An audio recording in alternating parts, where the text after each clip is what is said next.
میرے دینی اور اسلامی بھائیوں، بزرگوں اور دوستوں،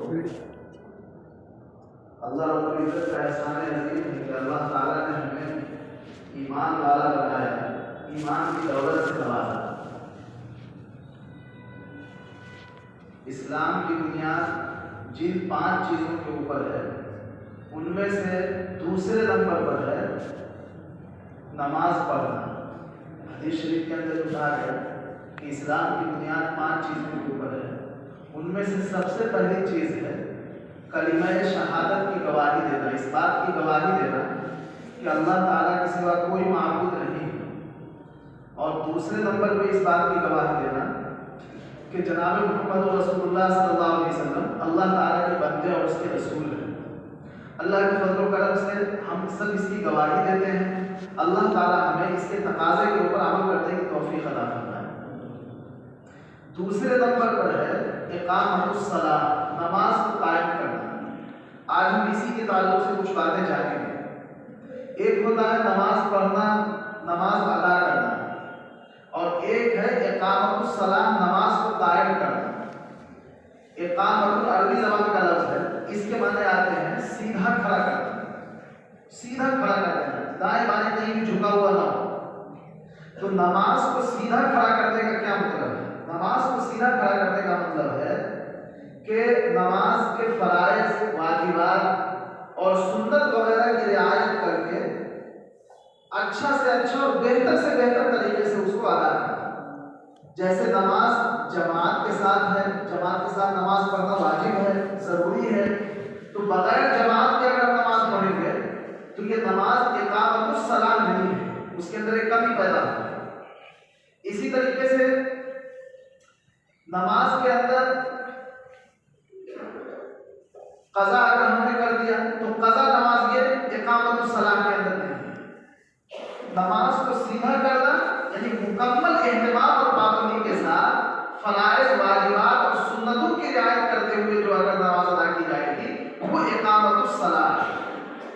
اور فرض کی رعایت کرنا ضروری ہے، واجب کی رعایت کرنا ضروری ہے۔ سنت کی رعایت اگر نہیں کی گئی تو پھر یہ اقامۃ الصلاۃ کے اندر یہ داخل نہیں ہے۔ جماعت سے نماز پڑھنا واجب ہے، اگر ہم جماعت سے نماز نہیں پڑھتے ہیں تو یہ اقامۃ الصلاۃ نہیں ہے۔ اس کو اداء الصلاۃ کہا جائے گا عربی میں، کہ نماز پڑھ رہا ہے ایک آدمی، یہ کہا جائے گا۔ نماز کو انتہائی اہتمام اور مکمل پابندی کے ساتھ پڑھنا یہ اقامۃ الصلاۃ ہے۔ اور قرآن و حدیث میں جہاں جہاں بھی نماز کا حکم دیا گیا ہے وہاں اہتمام کے ساتھ اقامۃ کا لفظ استعمال کیا گیا ہے۔ اس کے معنی آتے ہیں فرائض، واجبات اور سنتوں کی رعایت کرتے ہوئے انتہائی پابندی اور اہمیت کے ساتھ نماز ادا کرنا۔ اور میں نے ابھی ایک حدیث شریف پڑھی ہے، اس کے اندر یہ کہا گیا ہے کہ نماز کے اندر اپنے صفوں کو سیدھا رکھا کرو، اس لیے کہ صف کو سیدھا رکھنا یہ اقامۃ الصلاۃ میں سے ہے، یعنی نماز کو بہتر سے بہتر طریقے سے ادا کرنے میں ہے صف کو سیدھا کرنا۔ صف کو سیدھا کرنے کا رسول پاک صلی اللہ علیہ وسلم نے بھی بہت اہتمام کیا ہے، حضرات خلفائے راشدین نے بھی اہتمام کیا ہے، اور مسائل کی جو کتابیں ہیں اس کے اندر بہت توجہ دلائی گئی ہے۔ لیکن دوسری طرف ہماری صورتحال یہ ہے کہ ہم صف کو درست کرنے کی طرف توجہ ہی نہیں دیتے۔ کئی مرتبہ ایسا ہوتا ہے کہ ہماری توجہ نہ دینے کی وجہ سے ہماری نماز بھی نہیں ہوتی۔ اسی بات کے پیش نظر آج یہ کوشش کی جا رہی ہے کہ سب کو درست کر دیں، اور اس کا جو شریعت کا طریقہ ہے اس کے بارے میں ہم کچھ تفصیل سے جانیں۔ میں آپ سے گزارش کروں گا کہ خوب غور سے آپ سنیں اور سب کو سیدھا کرنے کے تعلق سے مسائل بیان کیے گئے ہیں ان کو ہم سمجھیں۔ موٹے موٹے مسائل جو ضروری مسائل ہیں۔ سب سے پہلے نمبر یہ جانیے کہ سب کو سیدھا کرنا کتنا اہم ہے۔ میں نے ایک حدیث شریف پڑھی ہے، آپ صلی اللہ علیہ وسلم نے فرمایا، حضرت ابو ہریرہ رضی اللہ تعالیٰ عنہ کی روایت ہے، بخاری شریف کے اندر یہ روایت ہے، رسول پاک صلی اللہ علیہ وسلم نے فرمایا کہ نماز کے اندر سب کو سیدھا کیا کرو، اس لیے کہ نماز کو مکمل اور بہتر طریقے پر ادا کرنے میں سب کو سیدھا کرنے کا فائدہ ہے۔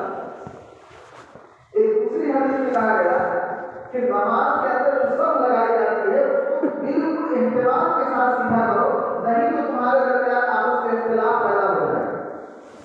موجودہ وقت کے اندر ہم دونوں باتیں ہمارے معاشرے میں پائی جاتی ہیں۔